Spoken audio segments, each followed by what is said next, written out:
It actually probably steals more than 90% if you really break it down. But we don't know. A person doesn't know what a problem lust is. They can't see it until you get free of it. This is the oxymoron. So people that disagree with you when you're, if they find out you're trying to like be free of this and then they like reprimand you for doing it, it's because they don't know. You know how much ignorant arrogance gets expressed in today's world? People talking about things they have no experience with, but they think they know something. This world would be super quiet if only people talked based on if they had experience with the thing that they're talking about. How is it and why am I saying that, and it's not an understatement, it's it's an understatement. It's not an overstatement when I say it. Lust is like taking up 90% of the space in your life. I think it's more, because when that dissolved, and it took a long time, and it's different for everybody, and there's different levels of this dissolution. It's not like we're either hearing a message from our mind or through some inner intelligence, intuitive. We're intuiting something. If you're intuiting my message, you're probably really gonna like my message. If you're listening with the mind, then it can be confusing, it can be contradicting, and this is how, because the mind can't understand subtle things. It's a very gross level of intelligence, the mind. It's not very high level at all. But for those who only know the level of mind, again, another example of confusion. That's all they know, so then they're gonna just think that you're like being silly if you're trying to talk about a level of intelligence higher than the mind, because all they know is the mind. What to do? Nothing. Just stay with your people. So when I became free of this lust and edging, then it's easier. You're at a higher vantage point to look at your life in retrospect and see like how much of this habit or disease bled through into every aspect of my life, period. That's my point. Why do I say lust affects 90%? Because it affects every aspect of your life. If you're a lusting addict like me, just every how many times I used to have lustful thoughts in my mind. It's like if your mind's full of lust, you don't even know it's full of lust, right? You understand? There's no contrast. It's like if there's only white everywhere, you're not going to call it white because that's like all there is white. That's almost how it was. I would just, every time I go outside, I would be tuned automatically. It was just automatic. It's like when you go to take a shower, you take your clothes off. It's automatic. Yeah, same thing. I go outside, it's automatic that I would look and scope and see, like, who's walking around. I would go to other countries. Just that would be like the most exciting thing about when I was going to another country. I was driven for other reasons, other purposes. But I was going to say as soon as I got off the plane, but no, even on the plane, I'm looking. I'm like, okay. Then I get off the plane, same thing. Oh, I wonder how these girls are. What's this culture like? Not to mention, anytime I went out, any restaurant, or go to the mall, or go to the store, or just everything. Where's a girl? Like, okay, oh, there's a girl. Is she interested in me? Oh, am I interested in her? How interested is she in me? How interested am I in her? I wonder, like, if something can happen. Then go home if nothing happened, and then have fantasies about that interaction, and then that will lead to more associative thoughts and fantasies. And the next thing you know, maybe I'm on the computer, and then it just, you see, it's just it's a vicious circle that you don't know you're in until you get out. That's why I say it can affect probably more than 90% of your life. So I released my book now, this Preserving Your Sexual Energy and Sexual Alchemy. and you can see it on my website if you like, and check that out. If you're feeling this message, and I speak it's all from personal experience. It's not a compilation of other books I read, and then I wonder how many authentic books are out there. A lot of books, it's just one book taken from the other books, and the other book is also taken from other books, and you're like reading the same thing over and over and over again. It's like, who wrote this? So this is a book I just sat down and wrote from my own experience. I didn't reference any other books, and you can see the preview. You can look at the table of contents, and yeah, if it's something for you, okay. It's a $20 investment, and I don't think that'll hurt anybody too much. And I get deeper, you know. I mean, the videos has served their own purpose. The book is something about when you're reading a book, you're focused on it. Like the video is different. It's fun. I like watching things. I used to learn the best through movies. Like when I was in school and we have to read the book, I'd just go to sleep. Because again, it's just so dry, you know. But I liked watching things. I watched the Malcolm X and Martin Luther King and Hurricane Carter. That's a good movie. Did you see Hurricane Carter?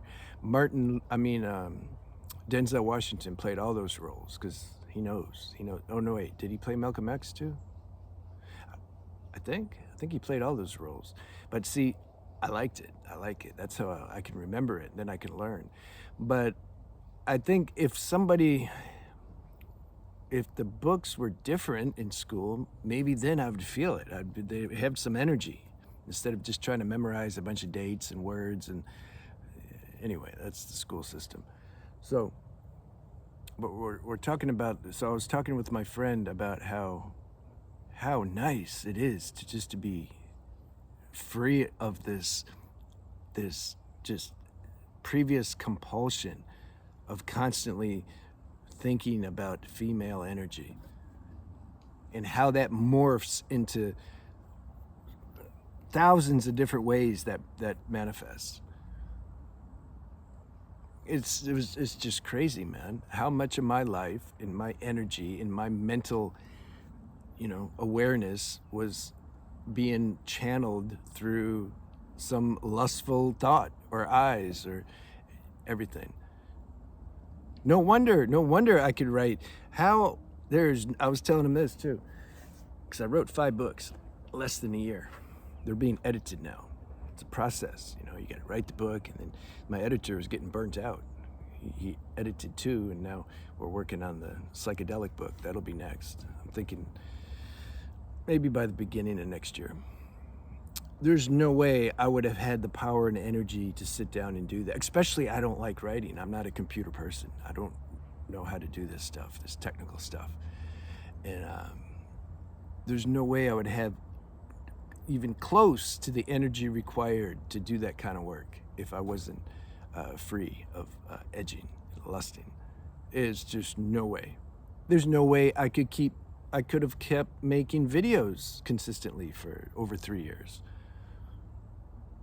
It's impossible. We don't know how limited we are because of a habit we're doing until we're free of it. That's what I'm saying. You couldn't have asked me back then.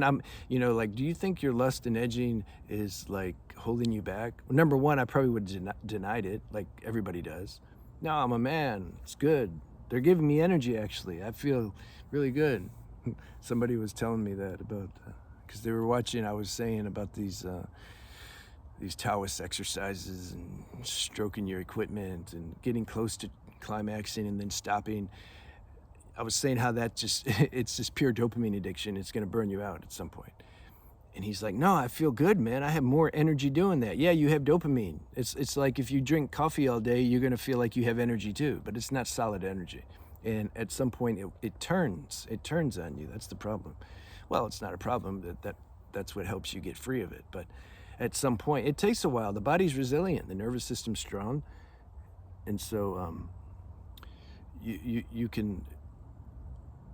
can bear it for a while, but at some point you crash, man. This constant release of dopamine will crash the system at some point. I don't know if it's premature me talking about these things, because I'm not trying to mess with somebody's karma or destiny. Like, if this is the stage you're in and you want to enjoy this, then go do it.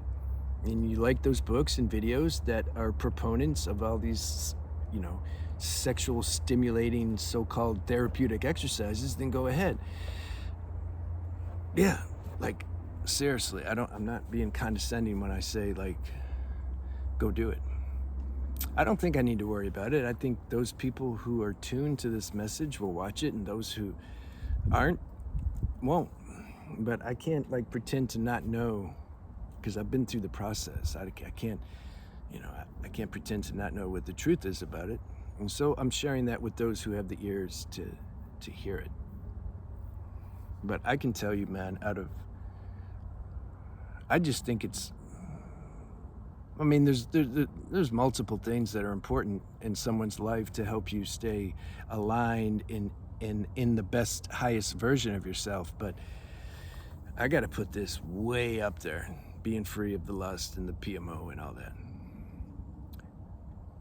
I also can't state this enough, even though I know most can't really hear it, that it's a process and it takes time, and you have to hold space for yourself and be patient with the process and get rid of your expectations that this should happen right now. And how long is it going to take?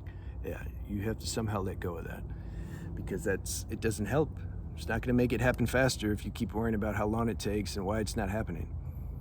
It's enough that you're on point and you're going forward. I was doing a consult with a brother, and he said the fact that I'm even questioning this stuff now, this lusting and edging and looking at the subtleties of how when I go outside, I keep looking at my neighbor. Every time I go outside, it's like automatic. Is my neighbor outside?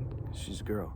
Is she outside? Is she like bent over or anything maybe? Or, picking something, He's like, I'm questioning that now. He says, I feel, because his intuition's telling him, that I'm like, this is grace working now. I'm going to be free of this. I said, yeah, of course, man.